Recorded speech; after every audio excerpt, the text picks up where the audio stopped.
Jā, nu Kristapam tieši vakar noskatījos spēli pret Žalgiri, kuru, jā, Žalgiri vadīja viņa sporta direktors. Un īstenībā tur vēlreiz mazliet pieskaroties, pirms mēs tomēr sanāca, ka tā Kristapam spēle bija ar Žalgiri, tad nu Žalgirim arī tas mikroklimats arī izstās tur komandā tāds, nu, uz robežas ir, tāpēc, ka tas Tais Lawsons Twitterī kaut ko pat bija ielicis, ka viņš aizgājis uz treniņu, varēs tā vietā labāk sēdēt un spēlēt kompjuterspēles, nu, priekš kā viņš to darīs, nu, kaut arī, lai neviens nesaprot nepareizi, ar jauno treneri, nu, tā tad komunikācija arī, nu, kāds jaunais treneris, tas ir vienkārši sporta direktors, kas aizvieto, kamēr, kā es saprotu, Trifunovičs bija panākt tā vienošanās. Jā, nu, Trifunovičs tātad, nu, jau praktiski ir Žalgirī.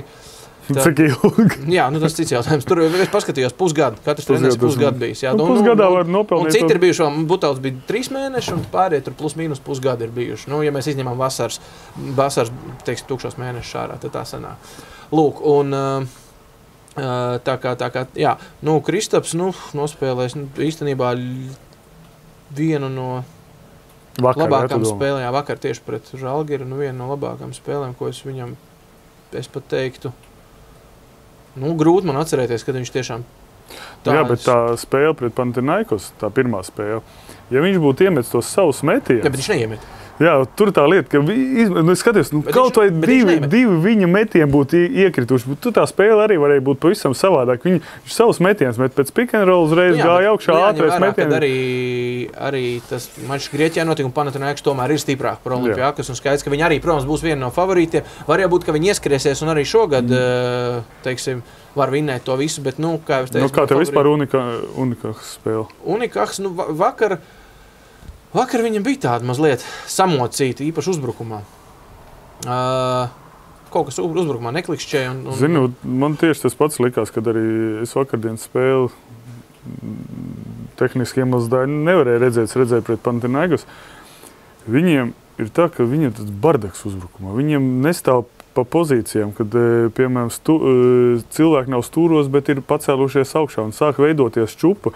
Un tu iet garām, katrs ķer to bumbu, kā dabon, kā ko grib pierādīt. Man tā liekas, vēl tā schēma nav līdz galam saschēmot, salikt pa plauktiņiem tie spēlētāji. Viņi jau īsti neatrod sev vietu laukumā. Līdz ar to rodās tāds nosacīti bardaks. Un vēl pie tās viņu ātrās spēles, ko padara Kristaps Valters savām piespēlēm, viņš reiz dabū bumbu vai metiens vai garām, un liekas, ka ir tāds pamatīgs hauss uz laukumu.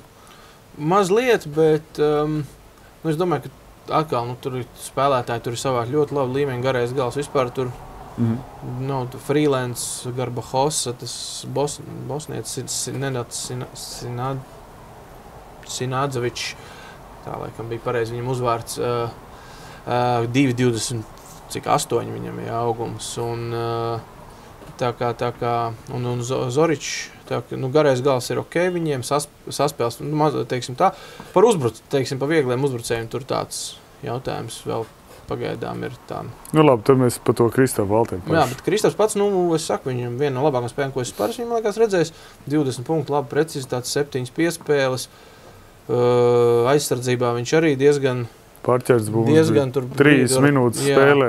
Tur Tai Lawson cīnījās, tur bija epizodes, tad pirmās puslaika beigās, nu, tāda ļoti grūta skrējienā, teiksim, pēdējās sekundes metienu, saucamā bazerbīteri iemeta, tāda ļoti interesantā gājienā, bet, nu, trāpīja. Un pagarinājumu. Pagarinājumā, jā, nu. Tad mēs varam teikt, ka viņš savu vietu pamatā ir izcīnījis. Vismaz uz doto mērķi. Nevis nesaprotu, bet es mēģinu saprast, kāpēc viņš nāk no soliņa. Būs viņam pašam varbūt jāpaprast, kā tur īsti ir, bet nu, tur ir divi skaidrojumi. Viens A, ka varbūt viņš vēl līdz tik ātri nebija pavisam savu labāko formu sasniedzis. Un B, kas varbūt pat drīzāk arī ir A, ka varbūt Rowlands no soliņa iesaistās sliktāk nekā Kristaps. Un principā, nu, skaidrs, ka tāpat viņiem abiem tur tā spēle, nu, attiecīgi, nu, viens, nu, varbūt drusku vairāk, viens drusku mazāk, bet principā tur uz pusēm jāsadala tas laiks būs. Kas, starp citu, ir vispār, nu, tendence jau šobrīd arī tādā Eirolīgas, nu, visaugstākā līmeņa Eiropas basketbolā, ka tie laiki, kā ar 7 spēlētājiem varēja Kā, piemēram, nezinu, treneris Krauliņš savā laikā, ja, ka viņam bija 7 Bija tik daudz. Bija 7 bija. Bet, šobrīd ir skaidrs, ka, 9 ir pats, teiksim, ja grib sasniegt kaut kāds 9 pats minimums, 10, un pat varbūt arī 11. Tad to tempu var turēt. Tad tu var turēt, jā, un šobrīd vairs nav tā, ka katrs tur spēlēs pa 35 minūtēm un tā, 20, 22. Vakar sanāca, un vakar Kristupam gāja spēle no rokas, tāpēc arī vairāk. Ir, protams, ka gadās, ka tu labi jūties, spēle iet no rokas. Tāpēc es saku, varbūt viņš beidzot to formu sasniedz, varbūt tagad atkal pamainīsies. Paskatās nākamās spēles. Es arī domāju, kāpēc viņi nelaiž arī, domāju, paņēmušamies esam viņu. Izskatās, viņš tāds kalsns, viņš nav tāds standarts, kad paņem muskuļots melnais tur un tu liecini pie... Es tā nedomāju, Spānijā pēc tā nevērtē. Spānijā paņemsim... Un domāju, ka varbūt bail ir treneriem uzreiz pamatā. Paņemsim Spānijas izlas kaut vai, ja? Vai tad Navarroja kaut kāds mums Bifels vai Fernandes? Nē, es nezināms kā treneriem kā tāds.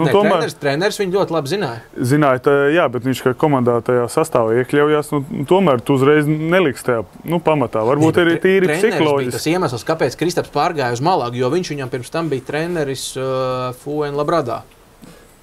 Un viņi tieši tajā sezonā, kad viņam bija ļoti laba sezona, un tad viņš pārgāja uz Juventudu.